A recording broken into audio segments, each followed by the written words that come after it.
തദ്ദേശ തെരഞ്ഞെടുപ്പിലെ വിജയം ബി.ജെ.പിക്ക് കൂടുതൽ ആത്മവിശ്വാസം നൽകിയിരിക്കുകയാണ്. നിയമസഭാ തെരഞ്ഞെടുപ്പ് വരാനിരിക്കെ ഒരു സെമി ഫൈനലായി കണക്കാക്കിയ തദ്ദേശ തെരഞ്ഞെടുപ്പിൽ പലയിടത്തും മികച്ച വിജയം നേടാൻ ബി.ജെ.പിക്ക് കഴിഞ്ഞു. പ്രത്യേകിച്ച് സംസ്ഥാനത്തിലെ ഏറ്റവും സുപ്രധാനമായ തിരുവനന്തപുരം കോർപ്പറേഷൻ പിടിച്ചെടുക്കാനും ബി.ജെ.പിക്ക് കഴിഞ്ഞിരിക്കുകയാണ്. ഇതിലൂടെ നിയമസഭാ തെരഞ്ഞെടുപ്പിലേക്ക് ഒരുപടി മുന്നോട്ട് കയറാൻ ബി.ജെ.പി ശ്രമിക്കുകയാണ്. അതുകൊണ്ട് തന്നെ അണിയറയിൽ ഇപ്പോൾ വമ്പൻ പ്ലാനുകൾ തയ്യാറാക്കി കഴിഞ്ഞു എന്ന റിപ്പോർട്ടുകൾ പുറത്തേക്ക് വരുന്നു. നേമം മോഡൽ പ്രഖ്യാപനത്തിന് ബി.ജെ.പി എത്തിയിരിക്കുകയാണ്.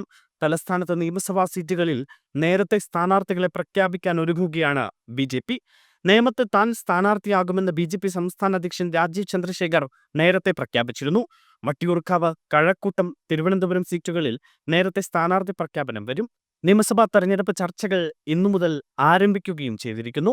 ശ്രീലേഖയെ നിയമസഭയിലേക്ക് മത്സരിപ്പിക്കാനും നീക്കം നടക്കുന്നുണ്ട്. തലസ്ഥാനത്ത് കോർപ്പറേഷൻ പിടിച്ചതും 2 നഗരസഭകളിൽ ഭരണം നേടിയതിനു പിന്നാലെയാണ് നിയമസഭാ തെരഞ്ഞെടുപ്പിലും സ്ഥാനാർത്ഥി പ്രഖ്യാപനം വേഗത്തിലാക്കാൻ ബി.ജെ.പി ഒരുങ്ങുന്നത്. തലസ്ഥാനത്ത് നേമത്തിന് പുറമെ വട്ടിയൂർക്കാവ്, കഴക്കൂട്ടം, തിരുവനന്തപുരം അടക്കമുള്ള മണ്ഡലങ്ങളിലും സ്ഥാനാർത്ഥിയെ വേഗത്തിൽ പ്രഖ്യാപിക്കും. തദ്ദേശ സ്ഥാപനങ്ങളിൽ ആകെ 1916 ഇടത്ത് വിജയിക്കാനായത് പുതിയ നേതൃത്വത്തിന്റെ വികസന കാഴ്ചപ്പാട് ജനം അംഗീകരിച്ചതിന് തെളിവാണ് എന്നാണ് ബി.ജെ.പി വിലയിരുത്തുന്നത്. അതേസമയം കേരളത്തിലെ ആദ്യത്തെ ബി.ജെ.പി മേയറെ തീരുമാനിക്കാൻ പാർട്ടിയിൽ ചർച്ചകൾ സജീവമായിരിക്കുകയാണ്. മുതിർന്ന ബി.ജെ.പി നേതാവ് വി രാജേഷും ആർ ശ്രീലേഖയുമാണ് മേയർ സ്ഥാനത്തേക്ക് പരിഗണനയിലുള്ളത്. അതേസമയം ആരാകും മേയർ എന്ന കാര്യത്തിൽ ബി.ജെ.പി ഇതുവരെ തീരുമാനം വ്യക്തമാക്കിയിട്ടില്ല. ഇക്കാര്യത്തിൽ കേന്ദ്ര നേതൃത്വത്തിന്റെ തീരുമാനം നിർണായകമാകും. വി രാജേഷിനെ മേയറാക്കിയാൽ ആ ശ്രീലേഖ ഡെപ്യൂട്ടി മേയറാകുമെന്നാണ് വിവരം.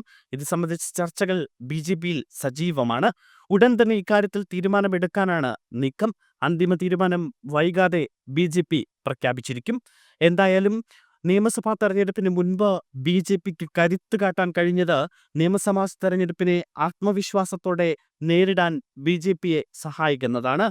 പ്രത്യേകിച്ച് കേരളത്തിലെ ഏറ്റവും സുപ്രധാനമായ ഒരു കോർപ്പറേഷനിൽ ഭരണം നേടാനായത് കേന്ദ്ര നേതൃത്വത്തിനും വലിയ സന്തോഷമാണ് ഉണ്ടാക്കുന്നത്.